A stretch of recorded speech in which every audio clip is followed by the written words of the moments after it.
C'est un lâcher de canard qui a des airs de grande invasion. Des milliers de palmipèdes qui, dans un joyeux cancanement, s'ébrouent en quelques secondes sur des hectares de rizières. Va commencer pour eux un immense festin.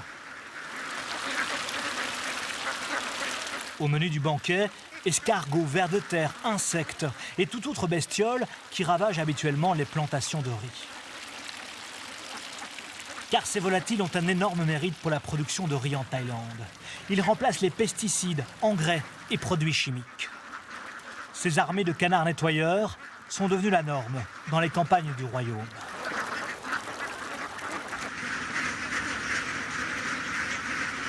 Tout a commencé quelques heures plus tôt, sous l'œil attentif de leur éleveur.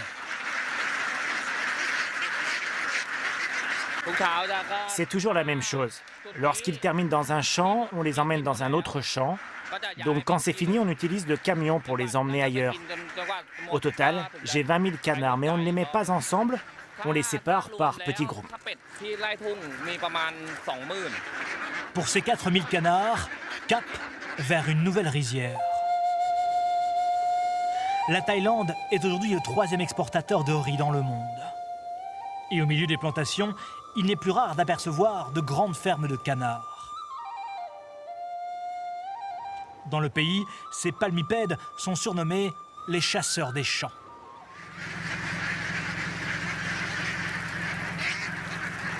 Cette tradition ancestrale est née au Japon il y a plusieurs siècles, avant d'être oubliée et remise au goût du jour dans les années 80 avec l'arrivée des cultures intensives. L'éleveur arrive avec ses canards dans les rizières, une fois la récolte terminée. Pendant une semaine, ces animaux vont manger tous les parasites. Voici par exemple ce que les canards mangent. Ça, ce sont vraiment les ennemis du riz. Tous ces escargots dévorent les plantations. Donc les canards vont éliminer tous les mollusques dont les œufs viennent se coller aux plants et les font mourir, comme ici.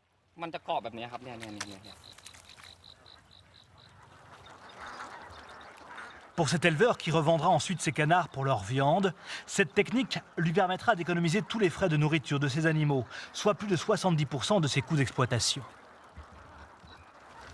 Pour le cultivateur de riz, les avantages aussi sont nombreux. Comme 80% de ses collègues